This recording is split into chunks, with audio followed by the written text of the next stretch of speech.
Okay po, we're live na po. Live na tayo sa Facebook. Tanong naman po ito ni Krian. Boss Chi, tanong ko lang po, isa po akong OFW ngayon at marami ng ipon, pero galing ito sa hindi magandang paraan. Isa po akong nurse dito at the same time, may ginagawa po akong illegal. I know what you mean po. At ano pong dapat kong gawin kasi marami nga po akong ipon, kaso natatakot akong gamitin kasi galing din sa masama yung perang naipon ko. Dapat ko po bang ipamigay na lang o i-invest ito sa ibang tao? Ang tawag dyan, fruit of the poison. Fruit of the poison. Marami rin ako niyan.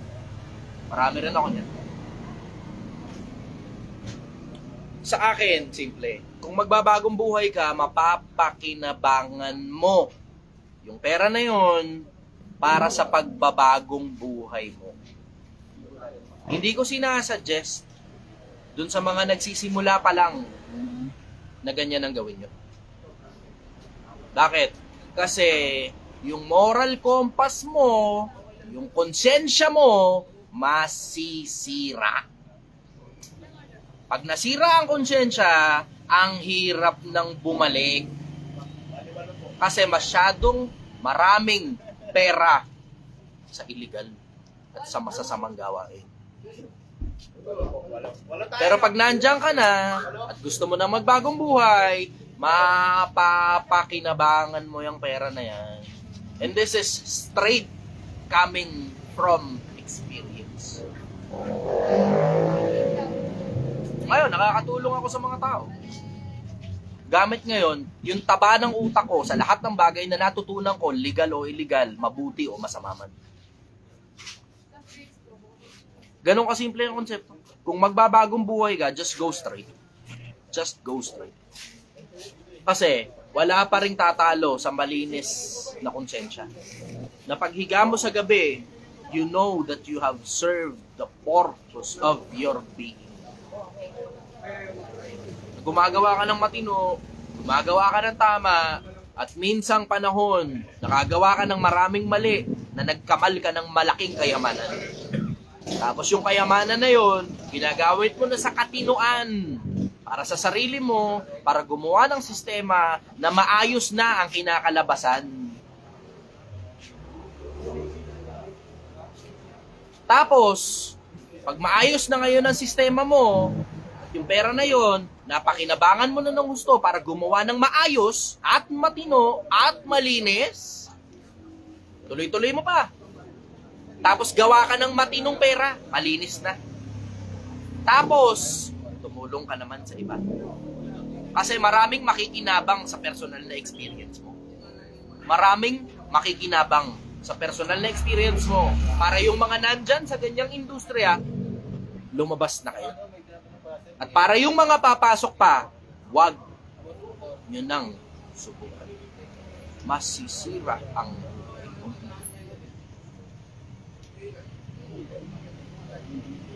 Pagkabilang panig ng mundo, meron akong kahit papano mahaba-habang resume.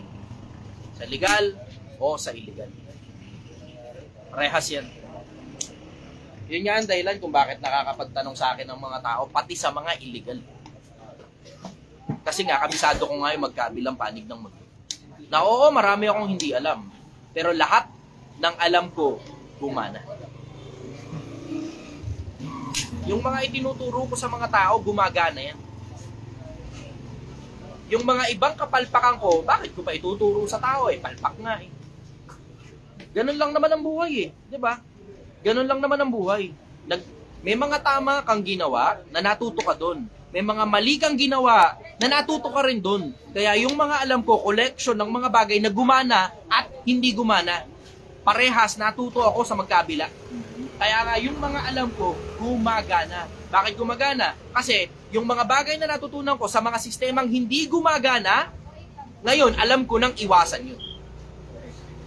I stick to the tried and true. Kung ano lang yung gumagana talaga, pinipilit ko as much as I can na yung mga sistemang gumagana ko, puro mga malilinis na lang. Pinipilit kong maging mabuting tao. Bakit? Kasi we only get to live for 60. fucking shit years. Swerte ka na kung lumampas ka. Swerte ka na kung lumampas ka. Pero wala pa rin tatalo sa malinis na pangalan. Sa malinis na konsensya. Mabuting pangalan ay maiging piliin kaysa malaking pangalan. Sige, next question. Tungkol muna tayo sa pera. Ganito muna. Linggo ngayon, nakakatamad pumasok bukas. Puro tungkol muna sa pera ang pag-uusapan natin para sipagan ninyo. Hindi na importante kung sa pag-aaral man o sa pagtatrabaho. Next question. May pahabol siyang tanong si Chris. Sabi niya, Boss Chi, casino dealer ako dito sa ibang bansa at sa gabi, sa ibang araw naman po ay isa akong prostitute. At the same time, nagbebenta ako ng powder business. Alam na yun. Matik na yun. Na-stuck na po ako sa sistema na ito at May hirap na rin i-stuck po ka ako talaga. lumabas. Gusto ko na pong umuwi Pilipinas kaso nahihiya ako magpakita sa pamilya ko dahil ang dami kong pera pero sa maling paraan naman po nakukuha. Alam mo, simple lang naman yan eh, diba? Yung mga taong nakikinabang sa'yo, you go to them. Nakikinabang sila sa'yo sa mahabang panahon. Ingatan mo nga lang ang sarili mo kasi uubusin kanyang mga tao na yan. Alam mo, diretsahan ha, diretsuhin kita. Hindi naman talaga kaya ka natatakot umuwi ng Pilipinas kasi natatakot kang mahusgahan ka ng mga tao. Hindi naman yun eh. Diretso, hindi yun. Diretsahan lang tayo. Hindi ka natatakot mahusgahan ng mga tao. Natatakot ka na baka tumikil na kasi yung dating sistema na meron ka, na kumikita ka ng malaki, huwag tayong maglokohan. Malaki kasi kinikita mo dyan, alam naman natin pare-parehas yan. Malaki ang kinikita mo dyan. Ang pinaka-bottom line yan, simple. Mag-ipon ka ng marami, tapos tigilan mo na. Kasi ang hindi mo gugustuhin, ito, diretsahan, hindi mo gugustuhin, biglang isang araw, tsumamba. Maglalakad ka lang, nakagip ka na sa sakyan, patay ka. Biglang isang araw, tsumamba, natutulog ka lang, hindi ka na nagising. Biglang isang araw, tsumamba. Kung sino man yung malapit sa'yo, wala na siya. Tapos ang huling-huling ginawa mo, kasalanan. Hindi mo gugustuhin. Kasi sasabihin mo talaga diretso, hindi ka pa tapos dito sa mundo. Huwag muna ngayon. Huwag muna ngayon. Tapos magmamakaawa. Tapos walang nakikinig. Kasi, patay ka na. Nakakalimot tayo eh. Nakakalimot tayo. We are fucking finite beings na hindi natin alam kung hanggang kailan lang tayo. And you have to put that into the equation. Life is not money alone. Hindi tungkol sa pera ang buhay. Huwag kang malilito. Hindi tungkol sa pera ang buhay. Ngayon, gusto ninyong pag-usapan natin ng pera? Sige, pag-uusapan natin ng pera. Pero you have to put practicality to it. Kailangan mong isama sa equation kung hanggang kailan ka lang ba na oo, maaari malakas ka ngayon. Eh, paano kung tsumambang hindi ka na pala magigising bukas? Yung isa sa mga customer namin dito, regular na customer yun. Tapos sa mahabang panahon, inabuso niya ang sarili niya. Tapos bumalik uli dito, hindi pa naman siya patay, buhay pa siya, pero inatake siya sa puso. Tapos ngayon, maingat na siya sa pagkain niya. Kailangan isama mo sa equation yung hanggang kailan ka lang. Kailangan ding isama mo sa equation yung baka kasi merong aksidente o baka kasi may medical condition, tsamba. Tumigil lang yung puso mo for no apparent reason. There is possibly a reason, pero wala ka naman nararamdaman. Kasi may mga ganyang pitik. Katulad nung isang panahong nagising ako, wala akong kamalay-malay, alas 4 na madaling araw, wala naman akong diferensya sa katawan. Pero alas 4 na madaling araw, nagising ako, tangina, sakit ng tagiliran ko, turns out, puta, ano pala, appendicitis. I-drive ko yung sarili ko, papunta sa ospital. Tangina, tapos kada maliliit lang, maliit na bato. Nakakotse ako ha, pero maliliit na bato, nararamdaman ko yung lubak sa kalsada sa sobrang sakit. Pero maganda yung shocks nung sasakyan. Yun ang partida, napakaganda ng shocks nung sasakyan. Maliliit na bato, nararamdaman ko. dahil sa sobrang sakit niya. Konting alog lang, konting-konti lang. Yung dating hindi mo mapapansin kasi smooth yung kalsada, aspaltado, hindi mo mararamdaman. Pero konting maliliit na bato o maliliit na crack lang, ramdam mo dahil sa sobrang sakit. Yung tsamba, paghandaan mo yung tsamba, this is what I strongly suggest. Ipunin mo lahat ng pera mo, hindi na importante kung legal or illegal yan. Kasi you will need it. Lalo na kung illegal na negosyo mo, make sure na nag-iipon ka talaga. Otherwise, hindi mo gugustuhin, mamatay ka dyan.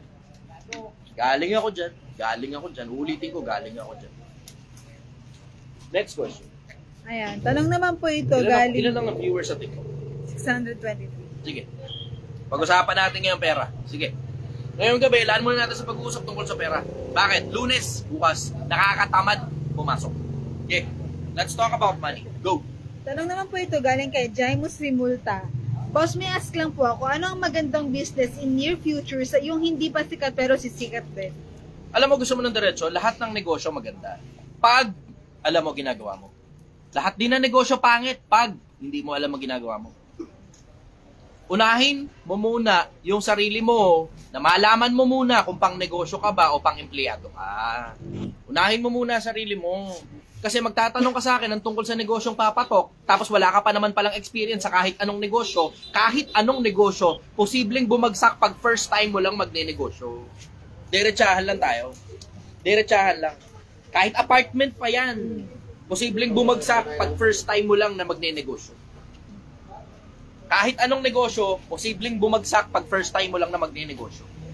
So ako, this is what I strongly suggest. Self-awareness. Pag kilala mo sarili mo at alam mo kung ano-ano yung mga requirement para umusad ang negosyo, hindi na importante kung nasaang industriya ka, merong malaking posibilidad na pumaldo ka talaga sa pera.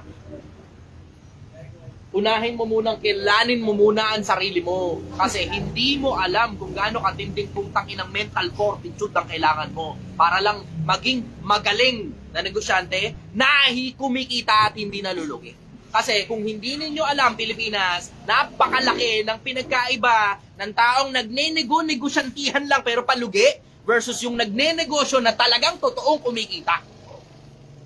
Ang laki ng pinagkaiba niyan. Yung mga matatalino, alam nila kung ano ginagawa ko nung kumuha ko ng isa pang branch at inilagay ko doon yung pera at isinugal ko. Alam nung mga matatalino. Pero yung mga bobong tanga-tangahang bobobobohan, ang tingin nila sa akin, tad-tad ng utang. Bakit? Kasi umutang ako 100,000 lang naman. Considering na sa 3 buwan, ang kinita ko 150,000 pesos. Mula nung nagsimula ang negosyo. At hindi mo alam kung magkano ang kinikita nito. Hindi mo alam. Bakit? Kasi hindi naman kasi araw-araw pinopost ko kung magkano yung kinikita. Ngayon, yung mga bobo, yung mga tanga, yung mga walang malay sa negosyo, akala nila dahil lang umutang, tad na ng utang. Bobo ang putang ina.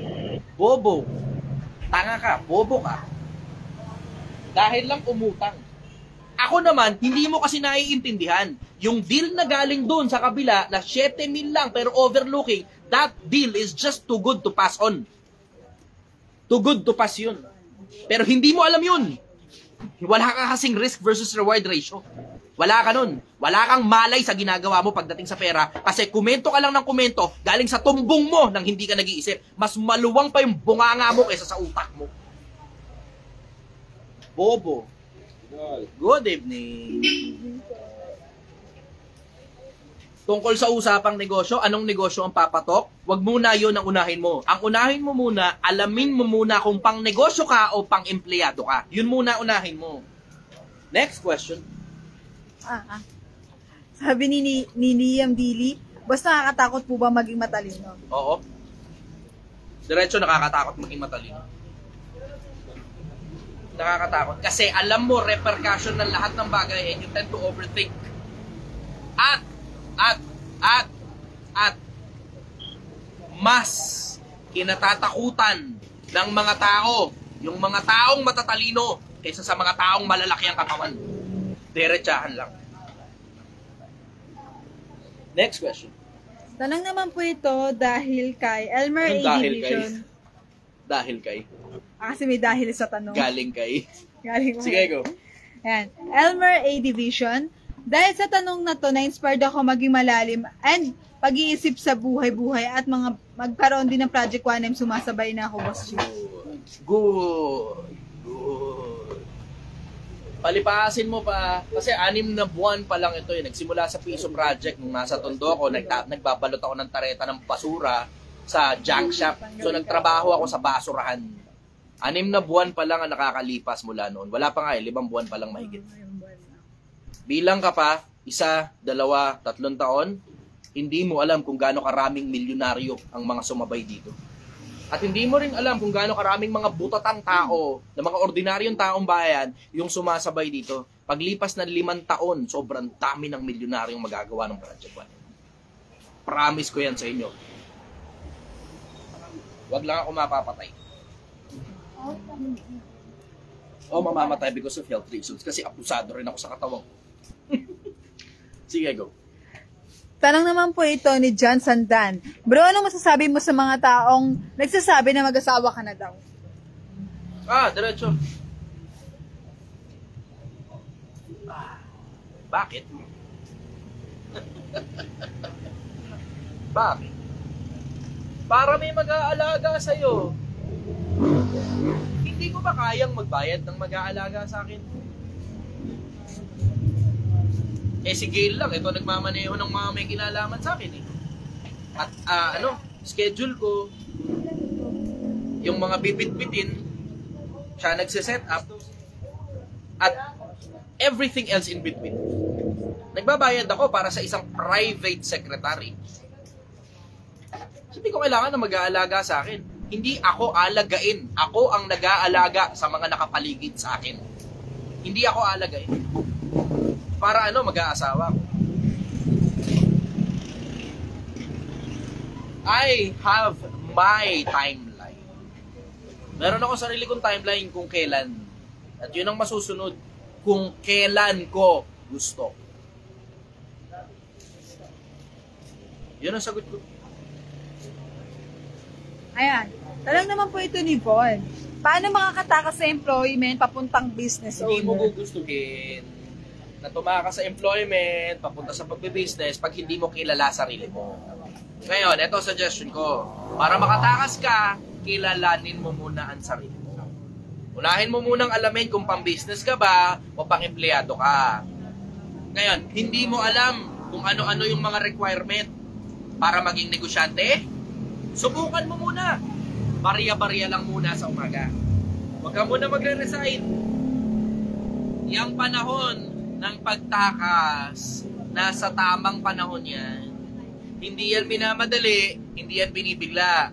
Kasi kumbaga sa preso, tumatakas ka, tapos hindi nyo pinagplanuhan, ang ending niyan, nakalabas ka na, nahuli ka uli, pabalik. Tangin na. Sampal ngayon sa mukha mo yun. Parang nakaalagwa ka, tapos ibinato ka uli, papunta sa sahig. Nakalipad ka na eh. Sinampal ka uli sa sahig. Tangin na ka, pride ka nun pag hindi mo naayos yan. Ito, suggestion ko sa inyo, Pilipinas, pakinggan ninyo ako. Ito, napakaganda niyang tanong na yan eh. Share nyo muna itong post ko, tapos type done pag na-share nyo na. Like nyo muna itong post ko, pag na-like nyo na, type done. Pakinggan ninyo ako, meron akong ibabahagi sa inyo. Ginto ito. Isa sa mga pinakamalalaking bagay kung paano makakatakas mula sa pagiging empleyado papunta sa iba. Kasi hindi naman negosyo lang ang paraan para umalagwa eh. Hindi negosyo lang ang paraan para umalago. Huwag ka malilito, Pilipinas. Ulitin ko, hindi negosyo lang ang paraan para umalagwa. Kinondisyon yan ng mga influencer nyo, Pilipinas. Kung hindi nyo napapansin, ang nagkondisyon sa inyo na mag-business, magnegosyo, yung mga influencer mo. Pero, hindi negosyo lang ang paraan para makatakas sa pagiging empleyado. Type yes, type done, kung na-share mo na yung post ko. May ibabahagi ako sa inyo isa sa mga ginto kung paano makakatakas sa pagiging empleyado. Marami naman ang doon, tsaka nag-yes dito. TikTok and Facebook po. Ilan viewers at 721. Sa Facebook po, 194. Ganito, Pilipinas. Una mo munang alamin kung dapat ka bang tumakas? May mga tao hindi nagtatanong eh. Dapat ba akong tumakas sa pagiging empleyado? Kasi diretso, merong employment na it's not too bad. Hindi mo alam kung gaano katinding putang inang stress ang pagtakas sa pagiging empleyado. Mas hayahay pa ang buhay ng mga empleyado kaysa sa mga negosyante. O, tama. Bigyan ko lang kayo ng rough estimate. Rough estimate lang. Sa mga empleyado ko ngayon, ang bayad ko, 12,000 kada buwan. 5 ang empleyado ko. Nabawasan ng isa. Pero sa mga pang panahon, 5 yan. 5 ang empleyado ko dito sa Project 1M. So sa 5, that's fucking 60,000 pesos. Kada buwan. Binabayaran ko. 60,000 kada buwan. Sa empleyado pa lang. Isama mo pa yung karne. Na everyday na halos. Tapos nagkwenta ako, almost 300,000 pesos sa karne at saka taba pa lang. Hindi mo pa kasama yung gulay, hindi mo pa kasama yung ilaw, yung tubig, yung renta, dahil well, yung isang bahay hindi naman nire-renta. Pero yung kabilang bahay, magre-renta na kami. Lilipat na kami. Yeah. Ng bahay. Ngayon, yun, ng bahay. Ng bahay. Hindi ng pwesto. Ng bahay. Lilipat kami ng bahay. Ngayon, you have to put into consideration na halos kalahating milyon ang ginagastos ko dito lang sa production nito. Lahat-lahat na. Overhead cost. Operating cost. Lahat-lahat halos kalahating milyon. Ngayon, ang tanong ko sa'yo, kaya mo ba?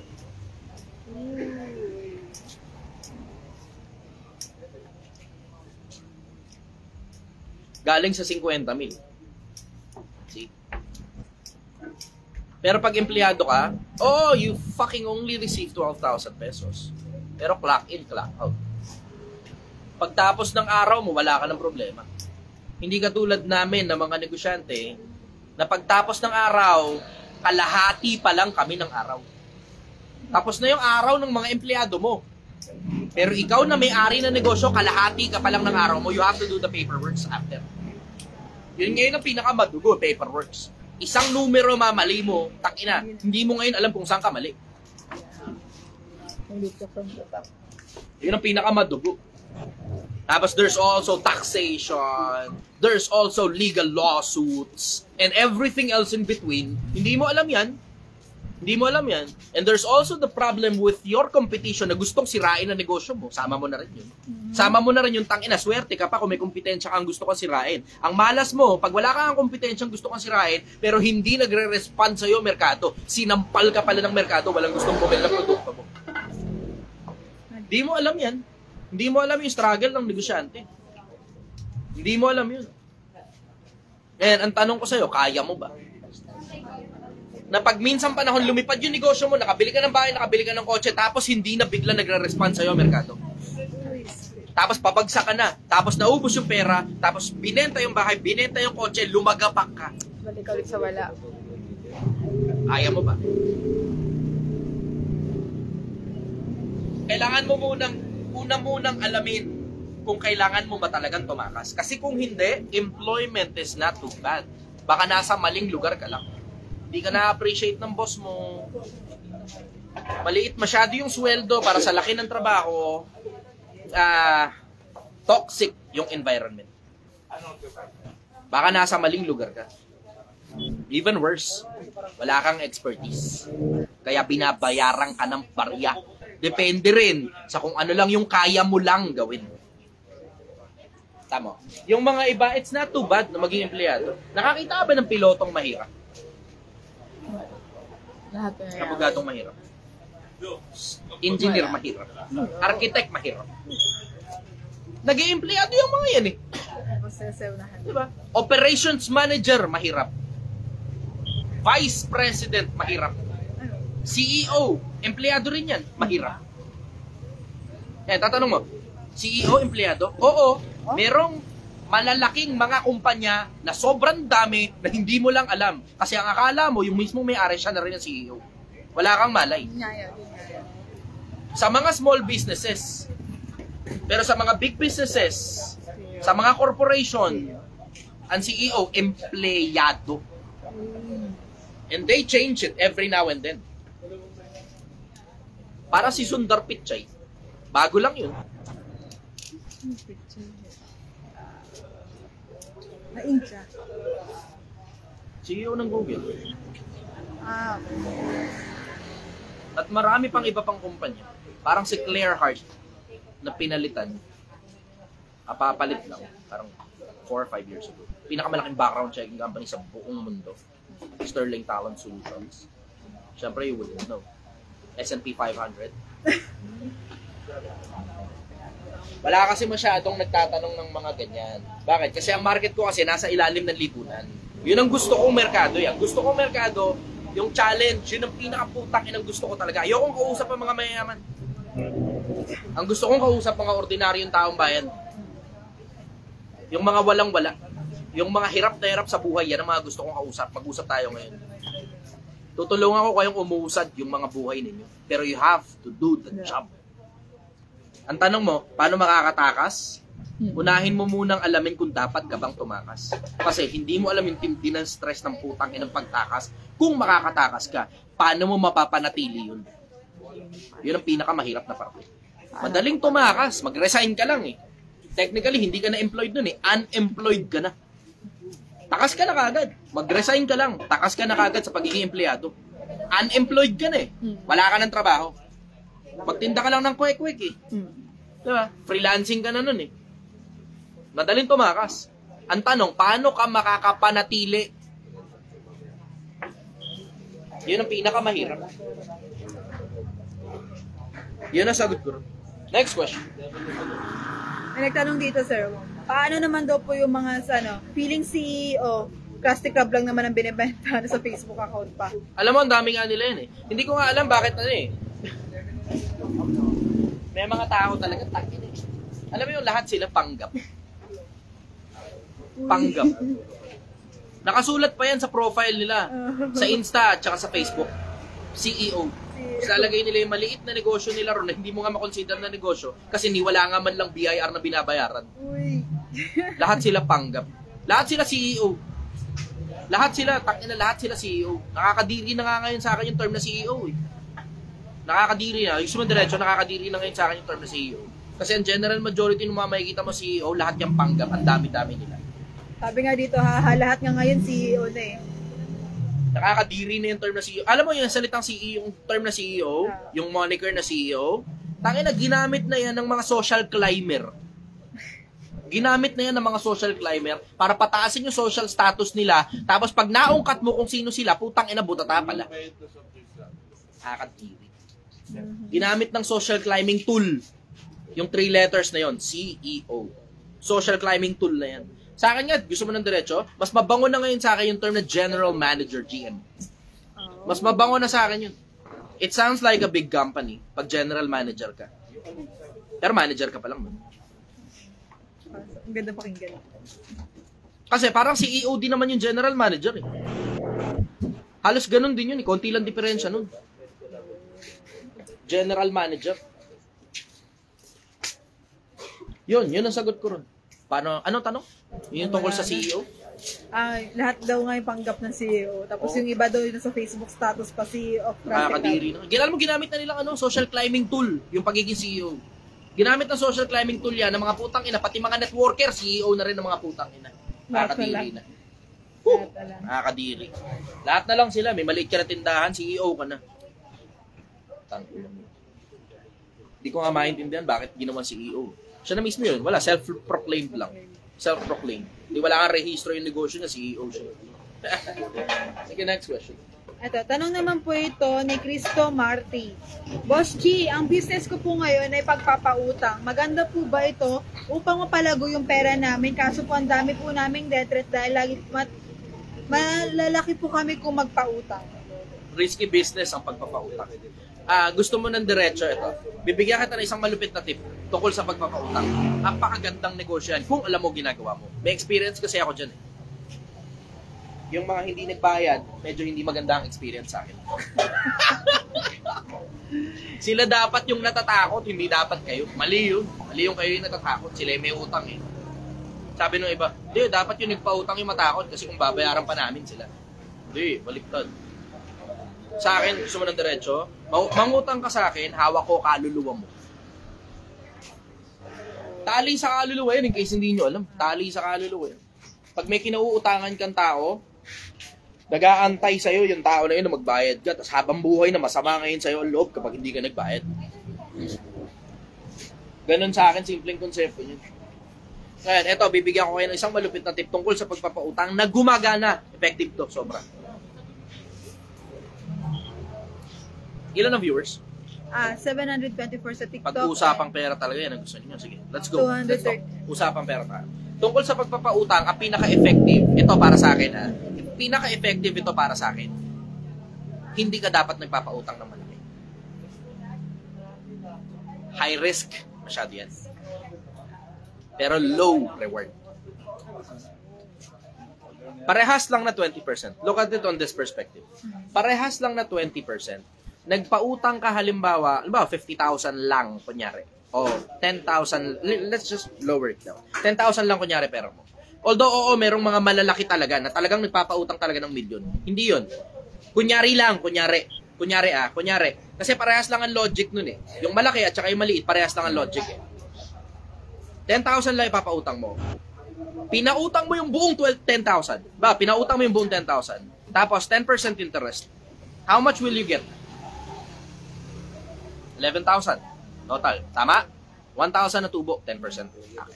Tapos inabot ng halos 3 buwan bago mabayaran. So yung 10,000 mo naipit dun. Kung sana pinautang mo sa mga construction worker ng tagi 1,000 o sa mga tricycle driver ng tagi 1,000 kada tao, sa loob lang ng 1 buwan bayad na. Tapos bawat isa doon 10% ng 10%. Sa loob ng 1 buwan bayad na. Mapapaikot mo siya ulit sa pangalawang buwan. Sa pangatlong buwan na yun pa rin yun. Tapos pag nag-advance sila halimbawa ng bayad, may incentive sila. Ano kaya na ibig sabihin? Mas mabilis makabalik sa iyo pera, mas mabilis mo mapapaikot ulit yung pera.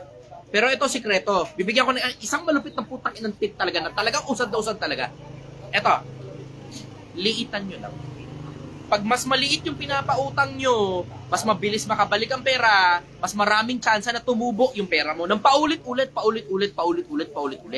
Tapos pag natakbuhan ka, hindi masyadong masakit. Kasi hindi mo gugustuhin na lumagay ka pa sa isang posisyon na kailangan mo pang gipitin yung tao dahil walang pambayad o natanggalan ng trabaho. Kasi shit happens, di ba? Ang tawag dun sa business term, lost cost. Lugi, kumbaga. Kailangan mo i-consider na may mga araw na lugi ka talaga. Lugi. Ngayon, paano mo ngayon i-handle ang lugi? Pag halimbawa, nagpautang ka 700,000, tapos ang pera mo, 2 milyon lang.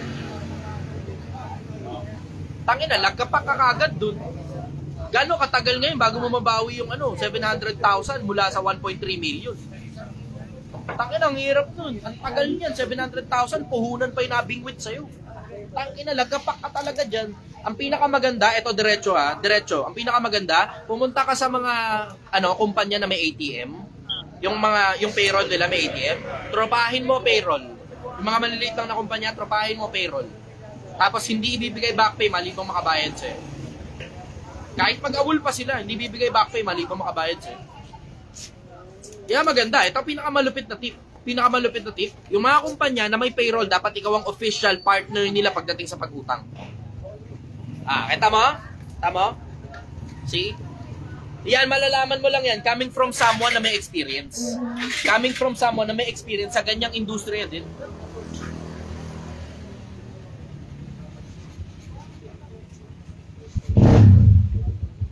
Sige, next question.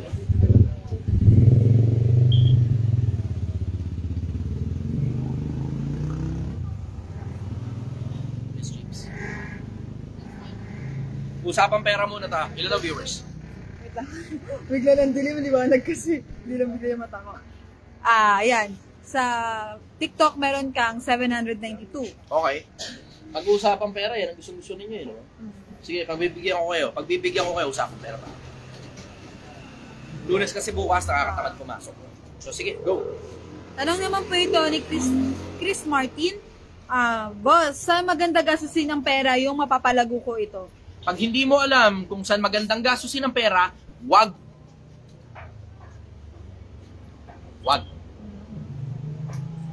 Yan ang pinakamabilis na paraan para tangina. Yung kung sino man ang putang ina na hindi mo alam ang ginagawa mo sa pera mo, kung sino man putang ina, kukunin yung pera mo. Ganon kasimple. Diyan ka ngayon, biglang magsasign up ka na sa mga course na hindi naman gumagana. Diyan ngayon, magsasign up ka na sa mga putang inang networking, na invite. Diyan ngayon, magsasign up ka na sa putang inang mga invest, scamming pala. Tapos lahat niyang mga yan, kinuha lang yung pera mo, tapos wala ka na pala pabalik. Simple konsepto. Pag hindi mo alam kung ano ginagawa mo sa pera, huwag mong ilalabas ang pera. Even worse, huwag mong ilalabas ang pera sa isang bagay na hindi mo alam kung ano ginagawa mo dun. Kasi may mga iba tanga eh. Taki na OFW sila. Nag-abroad. Tapos kesyo magbe-business daw sila nung kapatid niya. Na yung kapatid niya, parehas lang silang dalawa, walang malay sa business.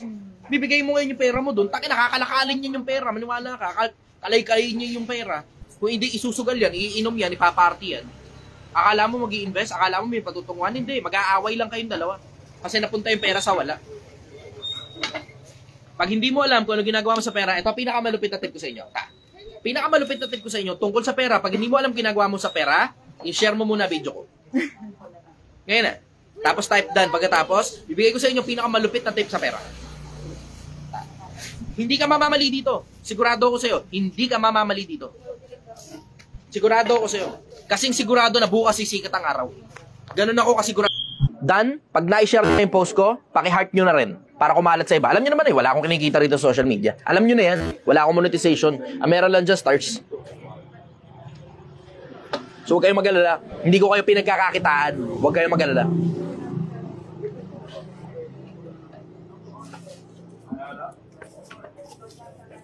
Ayan, sa TikTok marami na nag-yes. Mata. Pinakamalupit na tip na maibibigay ko sa inyo. Pag hindi nyo alam ang ginagawa nyo sa pera nyo, tapos may bulto kayo ng pera, eto, pinakamalupit na tip to. Walang tatalo rito. Tangina, wala, zero. Walang tatalo rito. Pag hindi mo alam kung ano ginagawa mo sa pera, gumawa ka pa ng mas marami pang pera.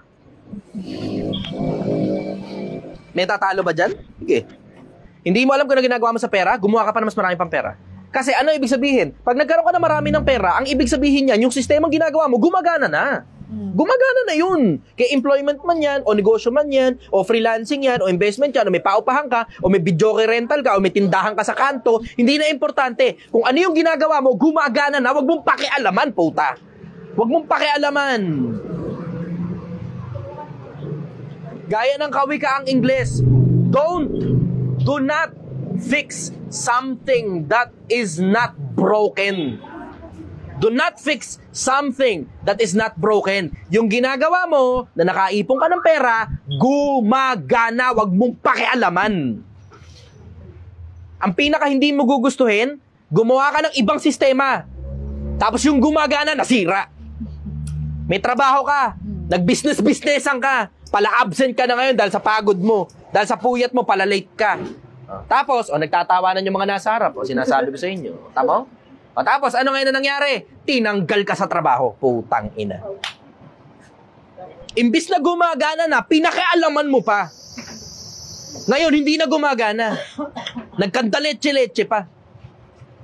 Diba? Pag hindi mo alam, ulitin ko, pag hindi mo alam kung ano ginagawa mo sa pera, gumawa ka pa ng mas marami pang pera, hindi ka mamamali dun. Kasi yung ginagawa mo para makagawa ka ng pera, gumagana na. Huwag mo nang pakialaman. Tangina. Pag papunta yung kamay mo sa pera mo, papunta sa bangko mo, tapos nangangati yung palad mo, mag-i-invest sa putang inang networking. Mag-i-invest sa putang inang kung sino man. Bibili ako ng putang inang course. Sa-sign up sa ganito. Tapikin mo yung kamay mo. Stupido ka. Kaboboan yung ginagawa mo. Hindi mo alam kung ano ginagawa mo sa pera. Hindi mo alam. Pag hindi mo alam kung ano ginagawa mo sa pera, huwag mong pakialaman, gumawa ka pa na mas marami pang pera. Yung ginagawa mo, gumagana na yan, huwag mo nang pakialaman. Anong pakialaman? Tama ba, Pilipinas? Type yes nga. Tangina, yung mga iba, gago eh. Pag may pera tao, alam nila. Tapos pipigain nila. Pigain nila ng pera yan, puta. Sali ka rito, join ka rito, bili ka nito, bili ka niya. Akin yung pera mo, akin niya. Payayamanin kita. Tangina, gumagana na nga yung sistema ng tao. Kukunin mo yung pera, tapos sasabihin payayamanin mo. Anong kaya mong gawin? Kung yung tao nga, di niya alam kung ginagawa niya sa pera niya. Ikaw pa kaya matuto tungkol sa ginagawa mo sa pera? Diba? Yung tao, gumagana na yung ginagawa niya. Ikaw, hindi gumagana yung ginagawa mo, kaya nga kinukuha mo yung pera eh. Diba? Tangina. Ano, Pilipinas, natututo ka ba? Usaping pera to. Yan ang gusto nyo, di ba? Yan ang gusto nyo, usaping pera. Ilan ang viewers sa TikTok? 708. Tamo? Nare-retain ng viewers kapag ganyan ang usapan eh. Sige. Yan ang gusto ninyo eh. Usapang pera, usapang kalibugan. Yan ang mga gusto ninyo. Mga kalokohan. Gusto nyo abuso. Sige, pagbibigyan ko kayo. Abusado tayo ngayon. Ngayon lang to, kasi bukas Lunes, nakakatamad pumasok, di ba? O, para ganahan ka. Sige, next question. Ayan. May nag-comment dito na wala lang eh. Pero, hanapin ko lang ulit. May nagtanong dito, sir. Ito, Niel Graspil. Nawala ulit. Niel Graspil, pasenda lang ulit ng question. Nawala yun. Ayan. Tanong naman po ito ni Jovan, saan daw po yung sinigangan mo? Andito kami sa mahabang parang Barangay Hall, Angono Rizal. Ulitin ko? Mahabang parang Barangay Hall, Angono Rizal. Mula alas 6 ng gabi hanggang alas 3 ng madaling araw, Lunes hanggang Linggo. Wala akong day off. Yung mga empleyado ko lang meron. Sige, next question. Tanong po ito ni... Asa na si ano? Okay. Tanong po na hindi ko maintindihan ng pangalan. Chai Chester, idol, ano pong masasabi mo? Casino addict po ako at hindi na po ako laging nakakapasok araw-araw sa trabaho ko ngayon. Yan nga sinasabi ko. Nakita niyo na? Naubos na ang pera ko at ipong ko, pati bahay ko ay naisangla ako na. Ano pong dapat kong gawin kasi wala na rin akong ibang alam na trabaho kundi yung trabaho ko ngayon. Uubra pa ba ako sa ibang trabaho? Yan nga sinasabi ko. Pagka kasi gumagana na yung sistema mo at may trabaho kang kumikita, huwag kang magpanggap na sobrang tindi para gumawa ng putang inang business-businessan o kasi-kasinuhan. Gumawa ka pa ng bagong sistema ng putang inang hindi naman gumagana. Pag meron ka ng gumagana, huwag mo nang pakialaman. Gumagana na eh. Simple konsepto. Tigilan mo yan. Bakit? Kasi ngayon, nawalan ka pa lang ng trabaho. Nawalan na ba trabaho? Walang trabaho. Ngayon, nawalan ka pa lang ng trabaho. Nawalan ka pa lang ng bahay. Ang kasunod niyan, kung hindi asawa, pamilya, mawawala sa'yo. Tapos ang kasunod niyan, yung kahuli-hulihan mong sentimo, mawawala sa'yo. Tapos ang kasunod niyan, pati buhay mo mawawala na rin sa'yo. Tumigil ka na habang buhay ka pa. Tumigil ka na habang buhay ka pa. Lahat ng bagay na masama hindi mangyayari kahit kailan na ikakabuti mo. Lahat ng bagay na masama kahit kailan hindi mo ikakabuti. Matuto ka, Pilipinas. Habang buhay ka pa, tumakas ka na. Kung ano man yung dating trabaho mo, balikan mo, magmakaawa ka ron kasi gumagana yun.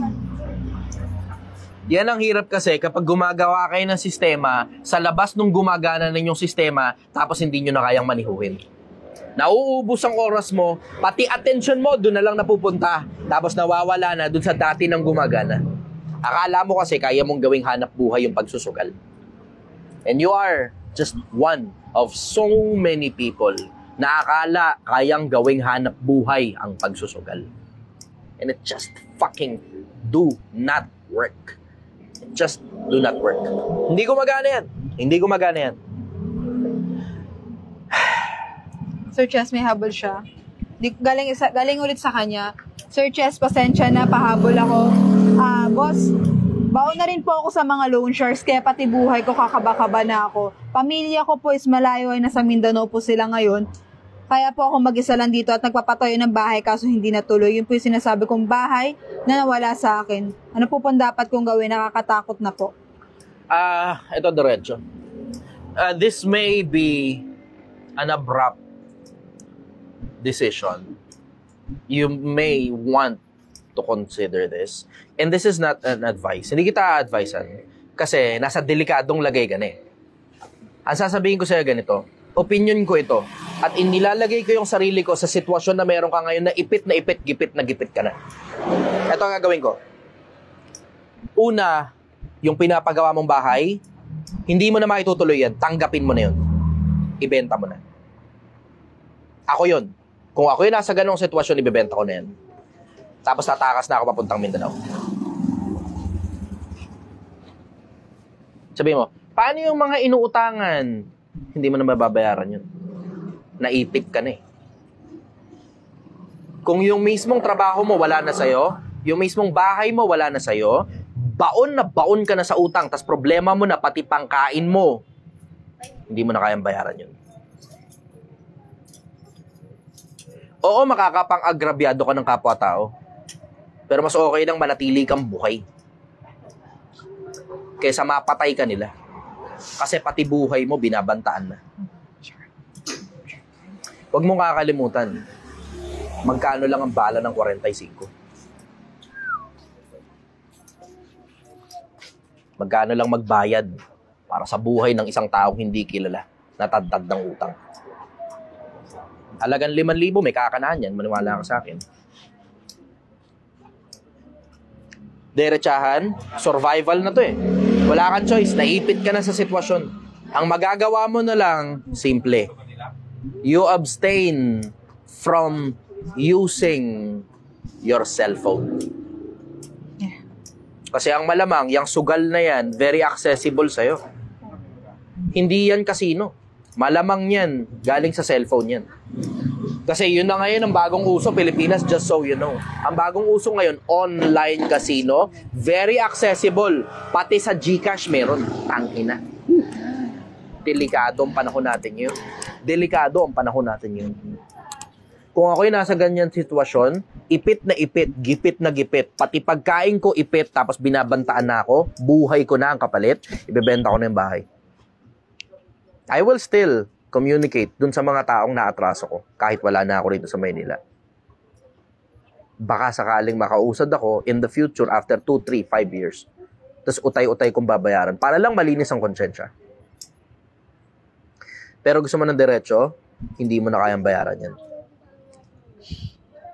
Hindi ko isasuggest ito para sa'yo. Pero kung ako yun sa ganyang sitwasyon, tatakbo na ako. Mas okay na natakbuhan mo yung problema, na manatili kang buhay, kesa harapin mo yung problema, tapos pinatay ka nila, tapos wala ka ng pagkakataong magbagong buhay. Huwag mong kakalimutan, sa ganyang sitwasyon, na hindi kabutihan yan, brad, diretso. Hindi mo gugustuhin mamatay dyan. Sabihin mo, hindi, dapat hinaharap ang problema. Oo, dapat hinaharap ang problema. Kung dahil sa dignidad kaya ka nagkaroon ng problema, dahil sa takot sa Diyos kaya ka nagkaroon ng problema, dahil sa pangalan kaya ka nagkaroon ng problema. Pero kung dahil sa sugal kaya ka nagkaroon ng problema at mapapatay ka dyan, brad, huwag mong pabayaang mapatay ka dyan. Huwag mong pabayaang mapatay ka dyan. Mas maigi nang tumakbo kang manatili kang buhay at may pagkakataong ka pang magbagong buhay kesa namatay ka na masama ang gawain mo. Kasi diretso, haharap ka sa Diyos ng ganyan ang gawain mo. Hindi mo gugustuhin yan, brad. Hindi mo gugustuhin yan. You stay away from your phone. Turn off all means of internet access. Pansamantala. Benta mo na yung bahay. Perahin mo na. Alis ka na ng Metro Manila. Bumalik ka na sa probinsya nyo. Hindi ka gumana dito. Just take the L and walk away. Loser ka eh. Tanggapin mo muna yun. Pero mas okay nang tanggapin mong loser ka na sampal sa mukha mo yun, sampal sa pagkatao mong manatili kang buhay, na baka makapagbagong buhay ka pa pag uwi mo ng Mindanao. Kesa nandito ka sa Metro Manila dahil magkano lang ang bala ng 45 at hindi mo alam kung gaano karami ang gumagawa niyan. Diretsahan lang.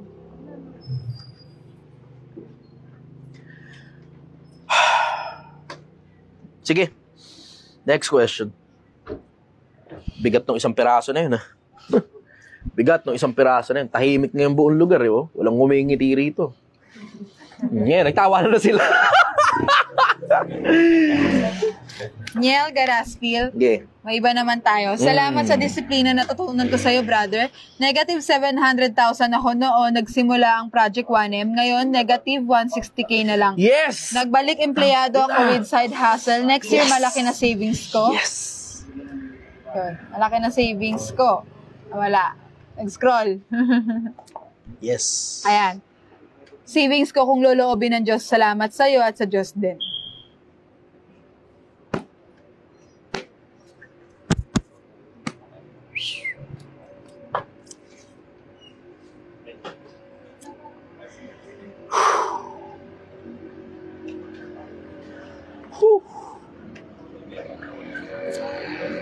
Ayos. Hindi ako nakapagsalita rin ng sandali. Speechless ako. Nagbibigil akong lumuha eh. Yeah, next question. Ayoko muna i-acknowledge. Tangina, iyak na naman ako sa harap ng camera.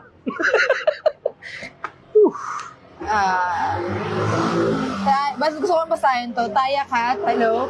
Sir Cheese, kamusta ka? OFW here. Na laging nanonood at pinapaiyak mo dahil totoo lahat ang mga payo niyo po. Maraming salamat po at nakatulong po kayo sa pag-iipon ko.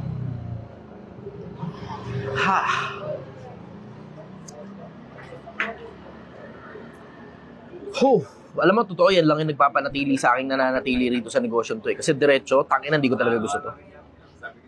Hindi ko gusto to. Nakakapagod, nakakapuyat. Mula paggising hanggang pagtulog, wala na ako ibang magawa. Yung kasinta ako, galit na sa akin kasi wala na akong oras sa kanya. Yung tindi ng puyat, yung tindi ng pagod, yung sakit ng ulo. Na hindi lang naman ako, pati yung mga kasama ko. Tangina, kailangan ko magpahinga, hindi ko magawa. Burnout na ako. Pero tuloy-tuloy pa rin. Kasi, alam mo, diretso, disiplina, ha? Pag negosyante ka, hindi pwedeng dahil lang burnout ka, titigil ka. Hindi pwede. Mawawala yung momentum. Pag nawala yung momentum, putang ina, back to zero ka. Pag nawala yung momentum, back to zero ka. At hindi mo gugustuhin yun.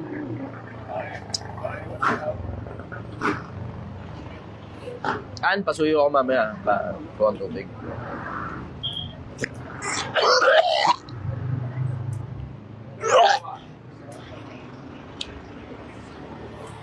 Ang taas ng acid ko. Alam mo, totoo, diretso. May aminin ako sa inyo.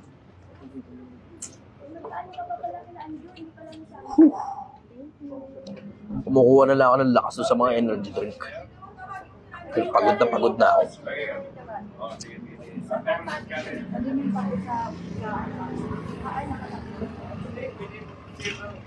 Thank you. Araw-araw. Tangina, alam ko mamamatay ako dahil dyan. Pero it's okay.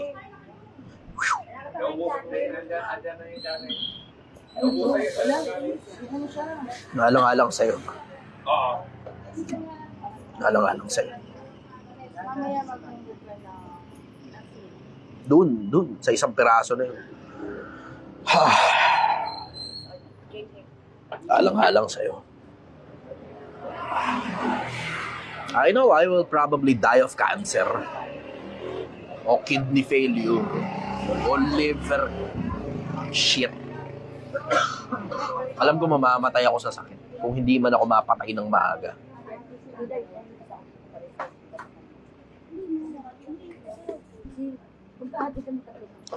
Pero alam ko rin sulit yung buhay na kinabuhay ko.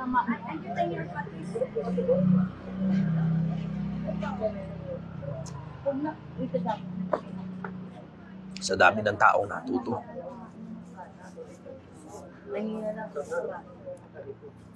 Sa dami ng taong naging maayos yung mga buhay nila.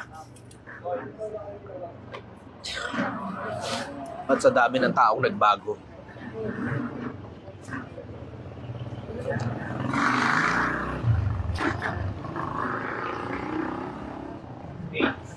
Lalo na yung mga dating masamang tao.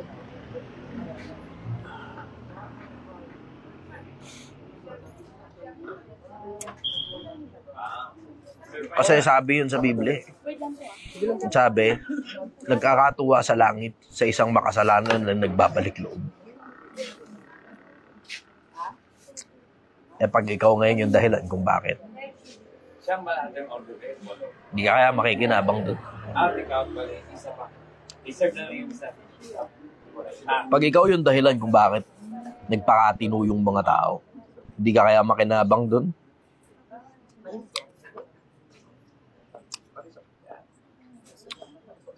Hindi kaya pagbigyan ka kapag ikaw naman yung humihiling?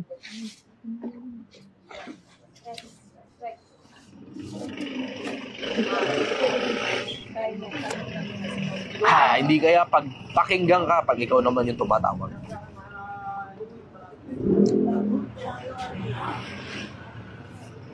Pag ikaw naman yung may kailangan, di ba ikaw naman kaya yung sasakludohan?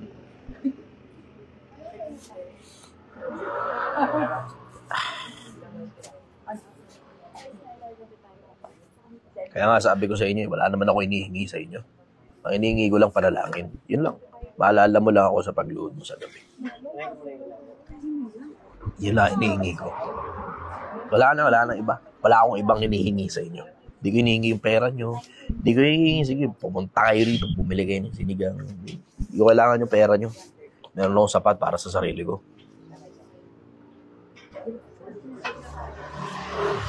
Pero ang kailangan ko, gaya rin ang kailangan ng maraming tao.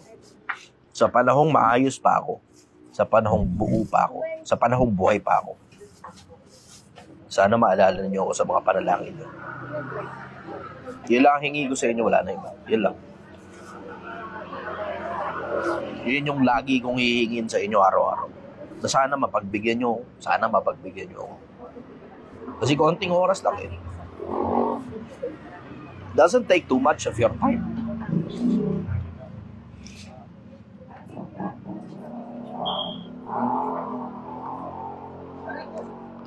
Hindi ako interesado sa pera ninyo, sa kasikatan, sa politika, o kahit na ano pa. Ang interest ko, sana maalala nyo lang ako kapag magdadasal kayo. Yun lang, okay na yun, sapat na yun. Then it goes both ways. May pakinabang din naman sa'yo yun eh, na makaalala ka sa Diyos. May pakinabang din sa'yo yun. Hindi ako hihingi ng kahit na anong pakinabang na wala kayong mapapala pabalik. Yun ang pangako ko sa inyo.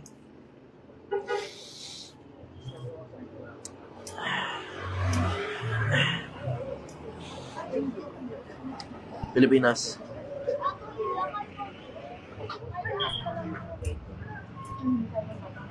Hindi tayo mabubuhay nang walang hanggan sa katawan. Sana maalala mo na may gumawa sa atin. Sana mag-isip ka. Gamitin mo lang yung common sense mo. Hindi nga lang natin alam siguro kung sino siya, kung nasan siya. Pero, magbaka sakali ka. Mas okay na yun kaysa magbaka sigurado kang wala. Magandang gabi sa'yo, Pilipinas. Mahal na mahal kita.